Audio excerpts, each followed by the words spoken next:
Rahimakumullah. Alhamdulillah, pada kesempatan hari ini kita dipertemukan kembali dalam rangka pengajian pengajian Isra Mi'raj. Recep. Pengajian apa? Isra Mi'raj peringatan, Gus. Mudah-mudahan amal ibadah anggota Majelis Taklim Al-Hikmah Hongkong diterima oleh Allah Subhanahu wa Ta'ala. Amin. Pertama-tama mari kita panjatkan puja dan puji syukur kehadirat Allah Subhanahu wa Ta'ala. Biqaulina alhamdulillahirabbil alamin. Alhamdulillah Allah kita tergolong umatipun Kanjeng Nabi Muhammad sallallahu alaihi wasallam yang mana mendapatkan rahmat beliau besok di yaumil kiamah. Amin.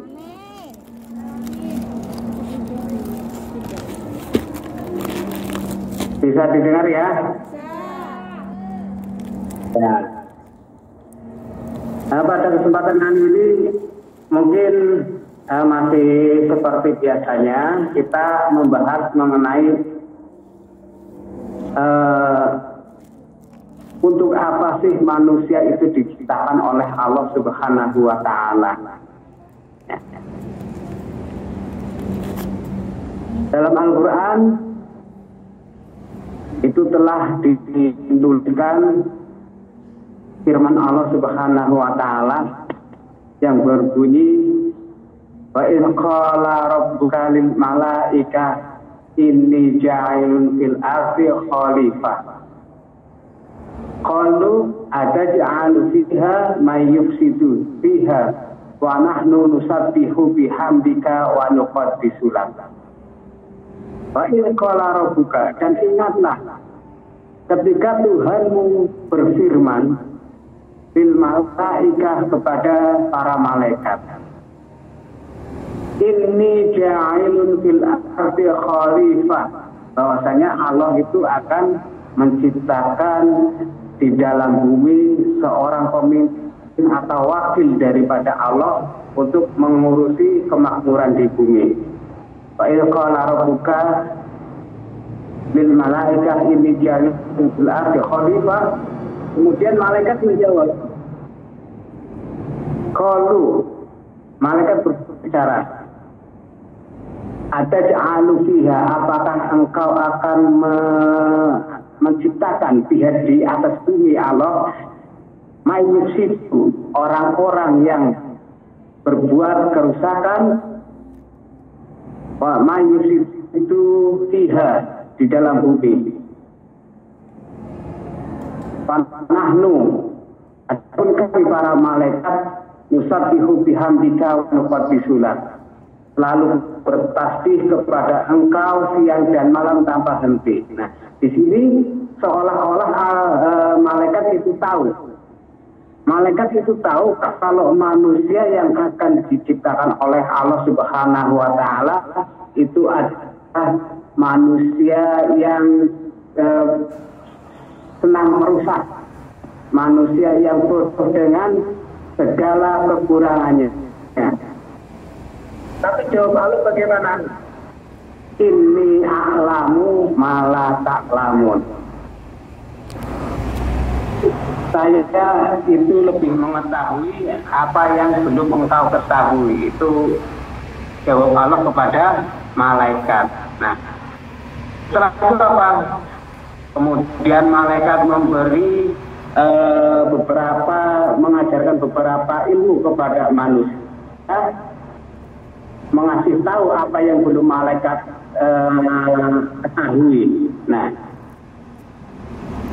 dikasih tahu ini namanya bumi, ini namanya langit dan lain-lain. Dikasih tahu nama-nama benda yang malaikat itu belum tahu. Nah, berarti kesimpulannya pada ayat ini bahwasanya manusia itu adalah makhluk yang sangat lemah. Makhluk yang sangat lemah. Makhluk yang suka berbuat dosa. Namun kenapa manusia itu dijadikan khalifah di muka bumi? Kenapa kok bukan malaikat? Itu karena apa? Karena ilmunya. Nah, karena ilmunya. Nah, dari manakah orang itu mendapatkan ilmu? Yaitu hidayah dari Allah Subhanahu wa Ta'ala, mendapatkan petunjuk. Jadi semua orang aslinya itu sama, tempatnya salah dan lupa, kecuali orang-orang yang mendapatkan petunjuk dari Allah Subhanahu wa Ta'ala. Bagaimanakah cara Allah mengasih petunjuk kepada manusia? Yaitu dengan menurunkan kitabnya, menurunkan wahyu kepada Nabi Muhammad SAW yang dinamakan dengan Al-Quran. Dalam surat Al-Baqarah ayat 2 itu telah dijelaskan bahwasanya dzalikal kitabu la raiba fihi. Ini adalah sebuah kitab. Dzalikal kitabu, ini adalah sebuah kitab lah yang tidak ada fihi di dalamnya. Ya, dzalikal kitabu la raiba fihi hudan lil muttaqin. Ya, yang ada di dalamnya sebuah hidayah. Ya, dzalikal kitabu la raiba fihi hudan lil muttaqin. Ini adalah sebuah kitab yang di dalamnya terdapat hidayah atau petunjuk bagi manusia tentang bagaimana cara menjadi khalifah, bagaimana cara menjadi pemimpin. Nah, yang sebelumnya ini belum pernah dikasih tahu kepada para malaikat bagaimana caranya menjadi pemimpin. Makanya manusia itu menjadi pemimpin atau khalifah Allah untuk memakmurkan bumi ini dibekali dengan akal dan kemudian dibekali dengan petunjuk yang namanya Al-Quran. Dzalikal kitabu la raiba fihi hudan lil muttaqin alladzina yu'minuna bil ghaibi wa yuqimuna shalah. Nah, jadi orang-orang yang beriman itu adalah alladzina la yu'minuna bil ghaibi, beriman kepada yang gaib. Alladzina yu'minuna bil ghaibi wa yuqimuna shalah, dan orang-orang yang mendirikan salat. Nah, kita sebagai manusia umat muslim pastinya kita sudah pernah mengucapkan 2 kalimat syahadat, ya kan? Nah, kita itu sudah pernah mengucapkan 2 kalimat syahadat. Asyhadu alla ilaha illallah wa asyhadu anna muhammadar rasulullah. Nah, ketika kita sudah mengucapkan bersaksi bahwasanya tidak ada Tuhan selain Allah dan bersaksi bahwasanya Muhammad itu adalah utusan Allah, maka wajib hukumnya masuk ke dalam surga. Jadi tidak ada orang yang sudah mengucapkan kalimat tersebut dengan ikhlas itu wajib masuk ke dalam surga, walaupun harus mampir dulu di neraka. Nah, dalam surat Al-Ankabut, jadi manusia itu ketika sudah bersaksi bahwasanya tiada Tuhan selain Allah dan bersaksi bahwasanya Muhammad itu adalah utusan Allah, maka Allah tidak akan henti-hentinya terus memberikan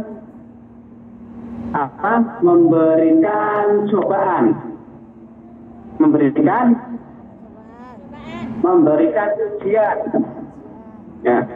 Jadi apa yang terjadi pada umat muslim semuanya itu adalah ujian dari Allah Subhanahu wa Ta'ala. Ya.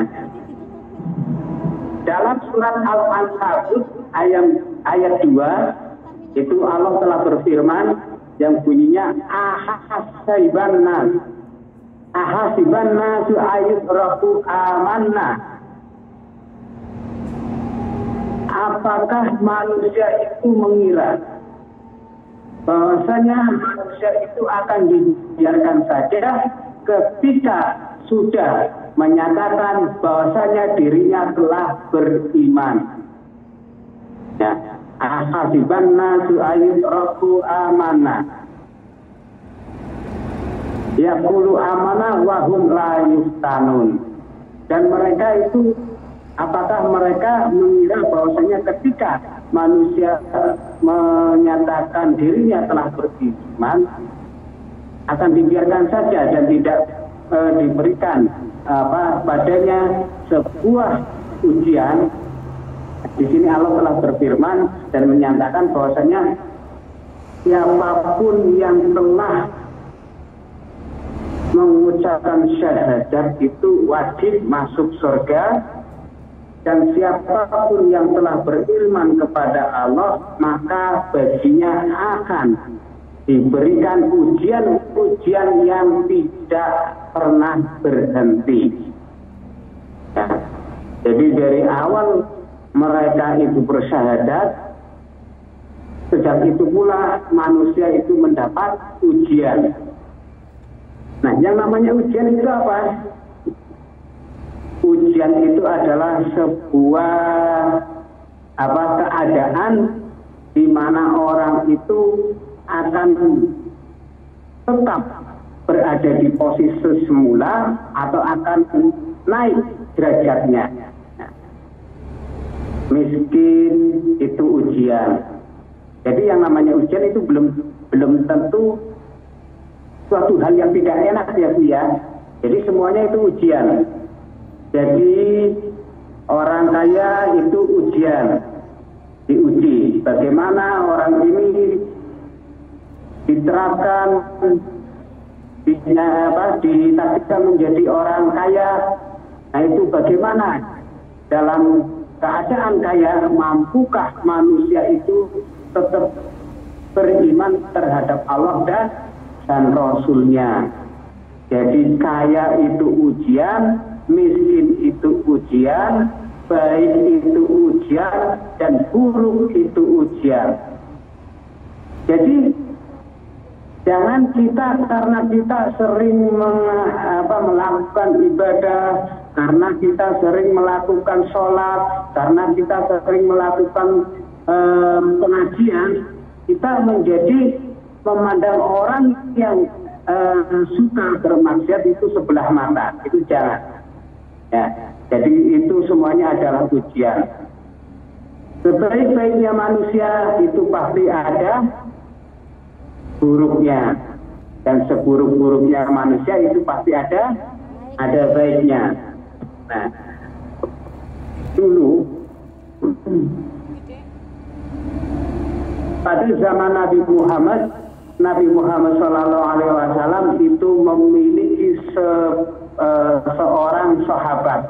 Jadi karena Muslim itu mengajarkan kita itu untuk menghormati sesama, semua Muslim itu adalah saudara. Jadi kita itu dilarang bermusuhan antar umat beragama dan dilarang saling membenci atau saling ada kontrak lebih dari 3 hari. Kalau ketika kalian itu ada masalah harus secepatnya diselesaikan. Jangan melebihi 3 hari ya Bu ya. Kalau sesama muslim mungkin ada masalah itu segera diselesaikan, jangan melebihi 3 hari.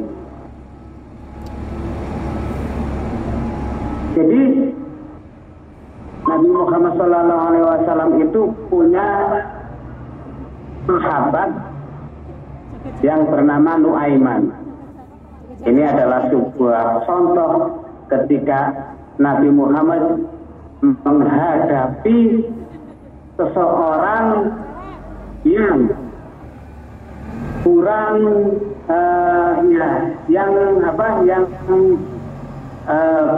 bukan buruk ya, tapi memang itu sudah menjadi wataknya. Nabi Muhammad memiliki teman sahabat yang namanya Nuaiman. Nuaiman itu sahabat namun masih suka mabuk-mabukan. Nuaiman itu masih suka mabuk. Tapi Nuaiman itu percaya bahwasanya Allah itu adalah Tuhan dan Nabi Muhammad itu adalah Rasulullah, dan apa yang menjadi aturan agama maka harus dijalankan. Maka ketika setelah mabuk, Nuaiman langsung menghadap ke Rasulullah SAW dan minta langsung dihukum. Kemudian dicambuk berkali-kali. Setelah itu mabuk lagi, minta dicambuk lagi. Nah, jadi ketika pada intinya di situ sesama manusia itu kita itu harus saling menghormati, jangan sampai kita memandang sebelah mata. Diriwayatkan walaupun demikian yang Nuaiman yang seperti itu, Nabi Muhammad itu tidak pernah tertawa. Nabi Muhammad itu tidak pernah tertawa di masa hidupnya.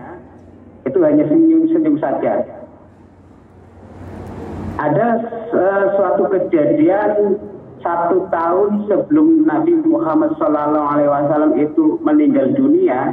Itu ada kejadian yang membuat Nabi Muhammad itu tertawa sampai kelihatan gigi gerahanya. Itu satu-satunya dalam hidup, 1 kali. Jadi Nabi Muhammad itu tidak pernah tertawa terbahak-bahak sampai kelihatan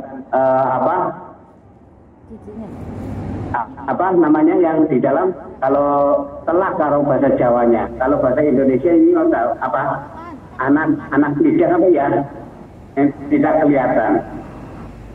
Sedangkan anak lidahnya, gigi gerahanya pun tidak kelihatan ketika Nabi Muhammad itu sedang senang tertawa. Tapi pernah 1 kali gara-gara Nuaiman, beliau itu tertawa sampai giginya kelihatan, gigi gerahanya. Jadi suatu hari Nuaiman itu diajak oleh Abu Bakar untuk berdagang ke pasar, dan satu orang ditugaskan untuk masak. Kalau zaman dulu orang berdagang itu ke pasar kan bawa tenda, bawa alat-alat masak untuk menginap gitu. Jadi ketika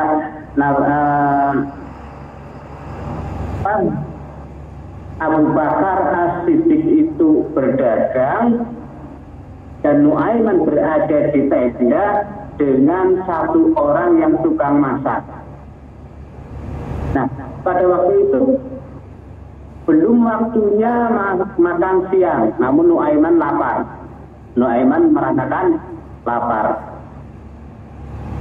Kemudian meminta makan kepada penjaga dapur, itu ternyata tidak dikasih. Nah, setelah itu dalam hati Nuaiman, ini berarti orang cari gara-gara. Ini berarti orang siap untuk mendapatkan masalah. Nah, kemudian Nuaiman pergi ke pasar dan mencari orang yang mau membeli seorang budak. Jadi sahabatnya itu dijual oleh Nuaiman, mengasih pengumuman wahai penduduk pasar, misalkan, saya memiliki seorang budak yang tidak ada kekurangannya, budak yang sangat sempurna, saya akan jual dengan harga murah. Namun ada satu kekurangannya. Ketika budak itu ditanya, maka budak itu mengatakan bahwasanya dirinya bukan budak. Nah, jadi temannya itu dijual oleh Nuaiman. Nah, kemudian dengan harga murah maka banyak yang berminat untuk membeli orang itu. Dijadikan budak, dijual, kemudian ketika ditarik, orang tersebut mengatakan, saya bukan budak, saya ini orang merdeka. Nah, kemudian yang menarik bilang, saya sudah tahu itu dari tuanmu. Katanya kamu tidak pernah mengaku sebagai budak. Nah, kemudian ditarik, nah, dijual. Kemudian sampailah cerita ini pada baginda Nabi Muhammad SAW. Nah, ini yang membuat Nabi Muhammad itu tidak marah, namun dirinya itu malah ketawa. Kok bisa bandir-bandir gitu?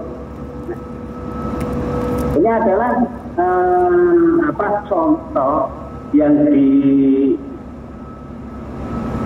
oleh Rasulullah SAW, bahwasanya beliau ini tidak pernah memusuhi, jangan memusuhi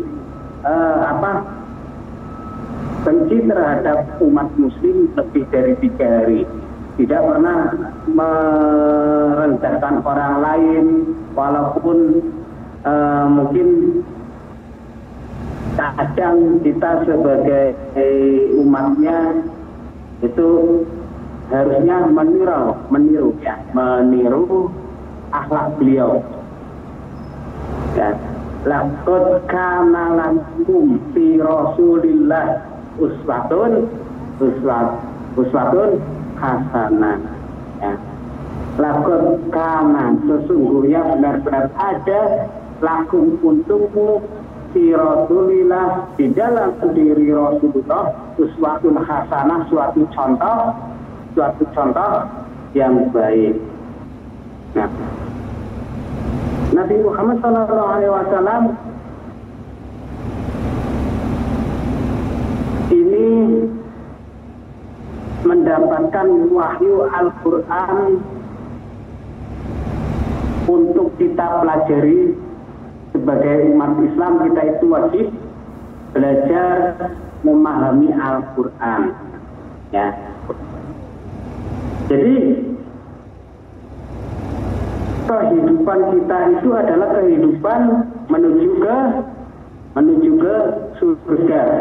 Nah, bagaimana kita dapat menuju ke surga? Nah, kita itu diberi petunjuk. Al-Quran itu adalah petunjuk jalan supaya kita itu sampai ke surga. Tanpa Al-Quran, maka kita itu tidak akan mengetahui jalan menuju ke surga. Makanya sebagai umat Islam, kita itu diwajibkan setiap hari setidaknya 1 kali sehari membaca Al-Quran. Jangan sampai itu dilewatkan, Bu. Ya, Bu, ya. Walaupun hanya seayat, itu jangan sampai dilewatkan. Membaca Al-Quran, karena Al-Quran itu adalah hidayah. Al-Quran itu adalah hidayah, petunjuk bagi umat Islam dalam menjalani kehidupan sehari-hari, dalam menjalani tugas sebagai khalifah atau pemimpin. Yang namanya khalifah itu kan pemimpin. Yang namanya pemimpin itu harus pintar, harus pandai. Makanya dalam Al-Quran, dalam agama kita itu diwajibkan thalabul ilmi faridatun ala kulli muslimin wal muslimat. Cari ilmu itu wajib bagi kaum muslim laki-laki dan kaum muslim perempuan. Sejak kapankah kita diwajibkan untuk belajar dan sampai kapankah kita diwajibkan untuk belajar? Nabi Muhammad SAW telah bersabda, "Utlubul ilma minal mahdi ila lahdi." Carilah ilmu dari dalam buayan sampai liang lahat. Carilah ilmu sejak dari dalam perut sampai kita meninggal dunia. Nah, ini penting tuh, penting sekali. Makanya ibu-ibu itu yang sering mendoakan anak-anaknya di rumah supaya anaknya itu dia dalam mencari ilmu. Karena yang namanya orang mencari ilmu itu butuh waktu yang lama, butuh pemikiran yang ya pokoknya menuntut ilmu tanpa adanya doa dari ibu dan dorongan dari ibu itu susah, Bu. Makanya sebagai orang tua itu sering-seringlah tirakat puasa ya, mendoakan anak. Nah itu pahalanya luar biasa, Bu. Pahala daripada itu luar biasa. Ibu, di Indonesia, mungkin bukan hanya di Indonesia ya, yang namanya pegawai negeri itu sangat diminati, ya enggak, Bu? Banyak orang kepengen menjadi pegawai negeri. Itu alasannya gini, alasannya kenapa, Bu, kira-kira? Kenapa banyak orang menjadi pegawai negeri? Pengen menjadi pegawai negeri? Karena apa, Bu? Karena setelah pegawai negeri itu punya tunjangan, Bu, pensiunan. Jadinya banyak. Setelah pensiun sudah tidak bekerja, masih digaji, iya nggak, Bu? Itu yang menjadikan orang itu banyak yang pengen jadi pegawai negeri. Nah, sebagaimana pegawai negeri itu ada beberapa amalan. Kalau pegawai negeri sudah tidak bekerja, beliau masih mendapatkan gajian. Nah, untuk amalan akhirat pun ada yang seperti itu, Bu. Ibu sudah meninggal, sudah tidak sholat, sudah tidak berkewajiban, sudah diberhentikan dari tugas-tugas sebagai khalifah, tapi masih mendapatkan pahala. Rasulullah SAW telah bersabda. Nah, sabda Nabi mengenai ini yang disepakati oleh Imam Ahlus Sunnah wal Jamaah, khususnya adalah orang-orang Nahdlatul Ulama yang mempercayai bahwasanya doanya orang yang masih hidup itu akan sampai kepada orang yang sudah meninggal. Ya. Bagaimana Nabi Muhammad SAW itu bersabda, "Iza mata ibni Adam, in qata'a amaluhu illa min salasi sadaqatin jariyatin yuntafa'u bih awaladin sholihin yad'ullah." Jadi ada 3 perkara ketika seorang manusia itu telah meninggal dunia.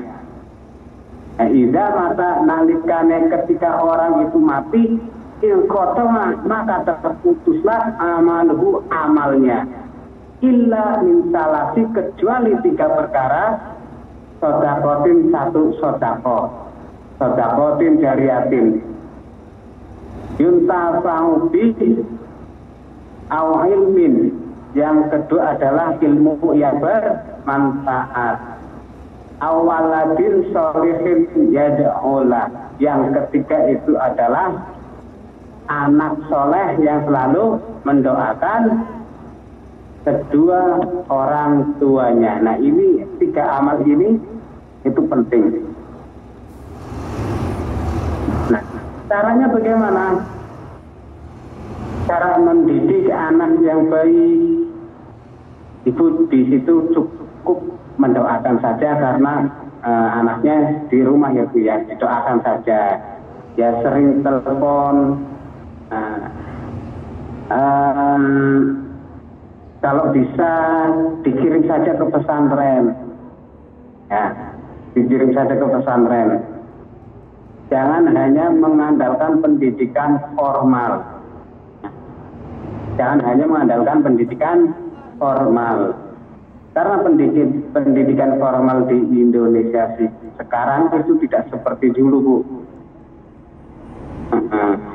Nah, kemudian sebelum anak itu disekolahkan formal, diusahakan anak tersebut itu sudah mendapatkan pendidikan agama. Karena apa? Karena ilmu agama dengan ilmu umum itu seperti ayam dengan macan, ya, seperti ayam dengan macan, Bu. Jadi ketika yang masuk itu adalah ilmu umum itu diibaratkan ayam. Kalau ilmu agama itu diibaratkan macan, ya, atau ketika masuknya ilmu umum dulu, ilmu umumnya berarti apa, macan itu ya, ilmu umum itu macan, ilmu agamanya itu diibaratkan ayam. Kalau yang masuk ilmu umum dulu, maka ilmu agama itu sulit untuk masuk. Tapi ketika yang masuk ilmu agama dulu, maka ilmu umum akan gampang untuk masuk. Jadi ketika ada ayam dulu masuk kandang, maka macan itu akan gampang masuk kandang. Tapi ketika macannya dulu yang masuk, maka ayam mau masuk itu takut. Jadi usahakan sebelum anak itu belajar ilmu umum itu sudah mempelajari ilmu agama terlebih dahulu. Ya.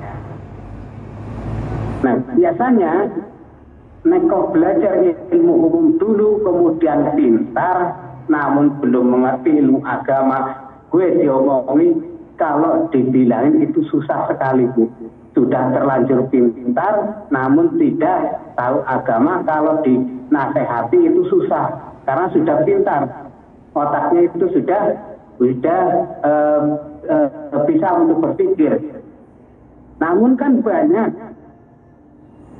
sekali ajaran-ajaran agama yang tidak bisa diselesaikan dengan cara berpikir.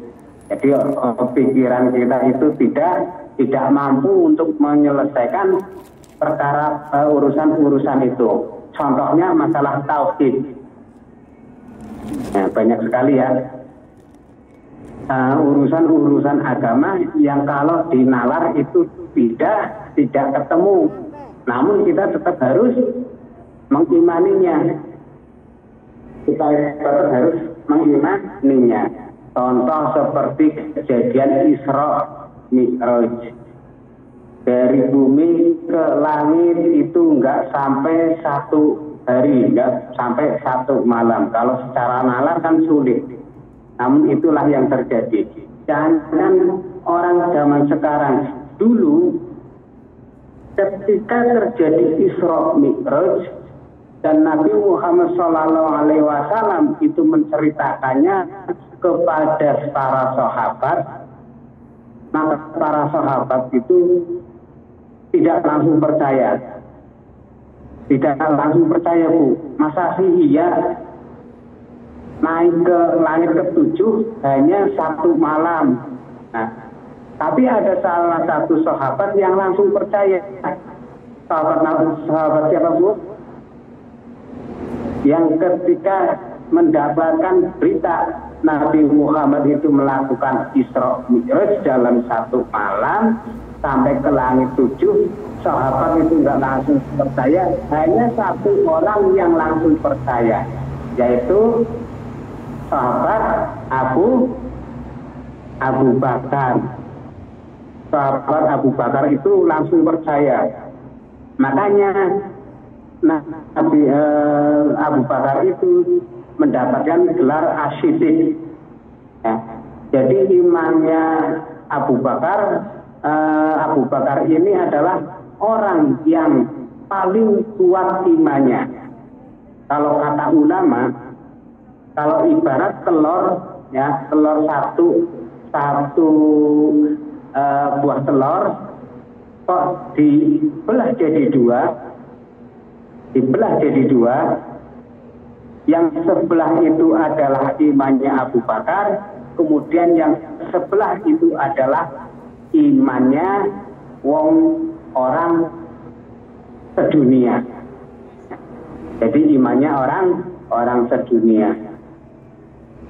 Jadi Abu Bakar ini mendapatkan gelar Asy-Siddiq setelah beliau itu mempercayai bahwasanya Nabi Muhammad SAW itu melakukan perjalanan Isra Mi'raj dalam satu malam. Nah, sahabat Ali itu kan sahabat yang paling terkenal kepandaiannya, paling terkenal pandai. Nah, sahabatnya Ali itu nggak langsung percaya. Beliau itu berpikir dulu, berpikir karena beliau itu memang terkenal sangat pandai. Ya. Setelah berpikir, maka baru percaya. Oh iya, segala sesuatu itu tidak ada yang tidak mungkin bagi Allah. Sementara Rasul Allah, Nabi Muhammad itu adalah utusan Allah. Maka atas dasar itu sahabat Ali baru mempercayai bahwasanya Isra Mi'raj itu benar-benar ada. Makanya ini ada sebuah kisah, Bu, ya, untuk menguatkan iman kita terhadap Al-Quran, untuk meningkatkan iman kita terhadap Al-Quran, untuk menguatkan keyakinan kita bahwasanya Al-Quran itu adalah firman dari Allah. Di luar sana itu ada faham yang tidak sesuai dengan Ahlus Sunnah wal Jamaah. Ya. Faham yang tidak sesuai dengan Ahlus Sunnah wal Jamaah itu gimana? Nah, jadi ini sahabat Ali radhiyallahu anhu terkenal sangat cerdas. Semua orang Arab mengaku itu. Nah, ada orang yang imannya tidak begitu kuat, masih goyah, itu berani menyalahkan Allah. Berani menyalahkan Allah. Kata mereka apa? Mereka bilang Allah itu salah dalam memilih Rasul. Nah, kenapa kok bukan Ali saja yang menjadi Rasul? Kenapa kok Nabi Muhammad? Padahal Ali, sahabat Ali itu terkenal cerdas. Kemudian Nabi Muhammad itu adalah memiliki sifat ummi. Kita sering mendengar, ya Bu, ya, Nabiyil Ummi. Nah, kata ummi itu apa, Bu? Ummi itu secara bahasa adalah tidak pandai dalam membaca dan menulis. Nah, di sini dulu itu ada pernah berani menyalahkan Allah. Kok kenapa Allah itu memilih Nabi Muhammad sebagai Rasul? Kenapa bukan Ali saja yang terkenal cerdas? Nah, Lagi-lagi kita mengingat firman Allah. Nah, hikmah dari firman Allah yang tadi, yang wa qala rabbuka lil malaikah inni ja'ilun fil ardi khalifah qalu ataj'alu fiha may yufsidu fiha wa nahnu nusabbihu bihamdika wa nuqaddisu lak. Qala inni a'lamu ma la ta'lamun. Jadi jawaban Allah itu untuk menyangkal seperti itu, inni a'lamu ma la ta'lamun. Aku itu lebih mengetahui apa-apa yang tidak engkau ketahui, itu kata Allah. Jadi jangan pernah seperti itu. Nah, ternyata hikmah daripada itu, kenapa Nabi Muhammad yang jadi Rasul bukan Ali, ini ternyata menjadi penguat bukti kalau Al-Quran itu adalah firman Allah. Karena orang kafir ternyata setelah itu mengatakan, ini Al-Quran bukanlah firman Allah. Al-Quran itu adalah tulisan dari Nabi Muhammad. Nah, di sini maksud Allah sebenarnya, Al-Quran itu tidak mungkin tulisan manusia, apalagi tulisan Nabi Muhammad yang terkenal ummi. Ya.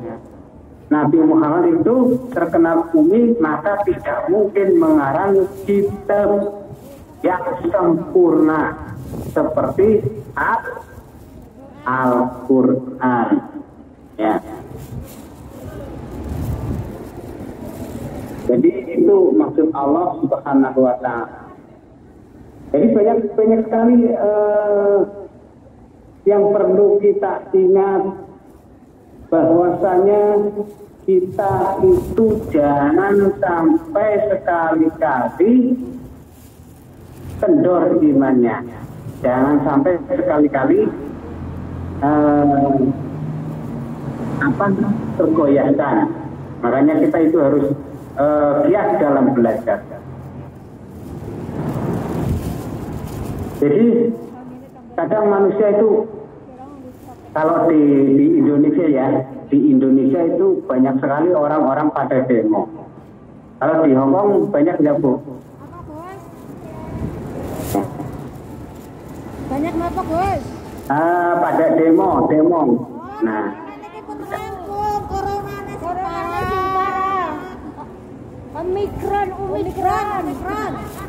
Omikron. Garwane Delta. Suaranya masih terdengar ya. Coba kalau sejarah Islam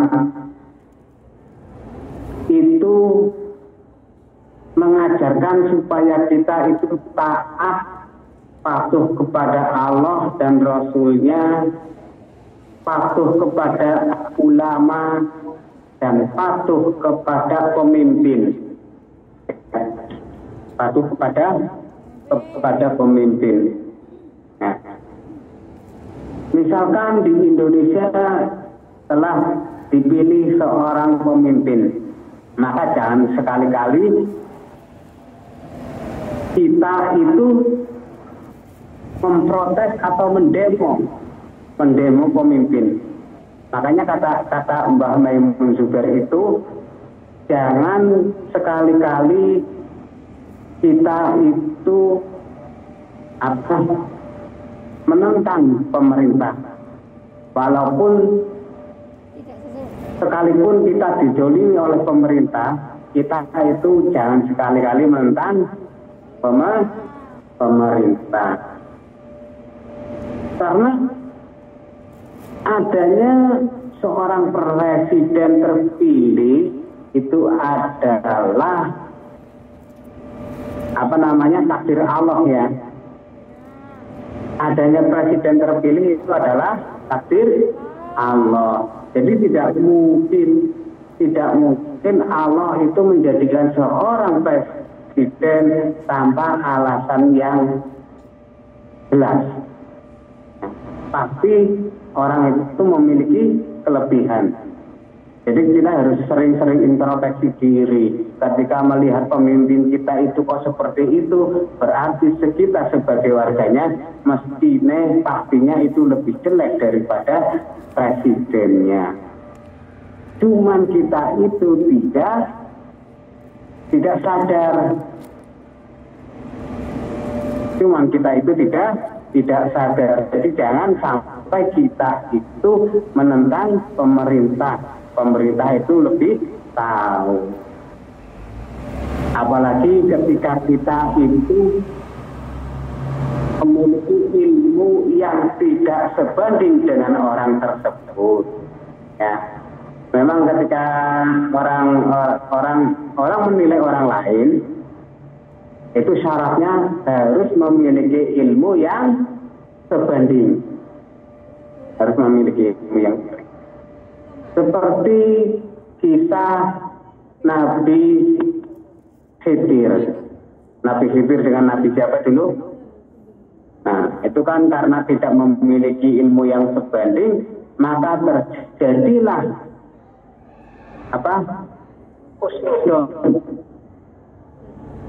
terjadi prasangka buruk. Jadi intinya seperti itu. Makanya di dalam Ahlus Sunnah wal Jamaah itu sangat ditekankan yang namanya hubul watan minal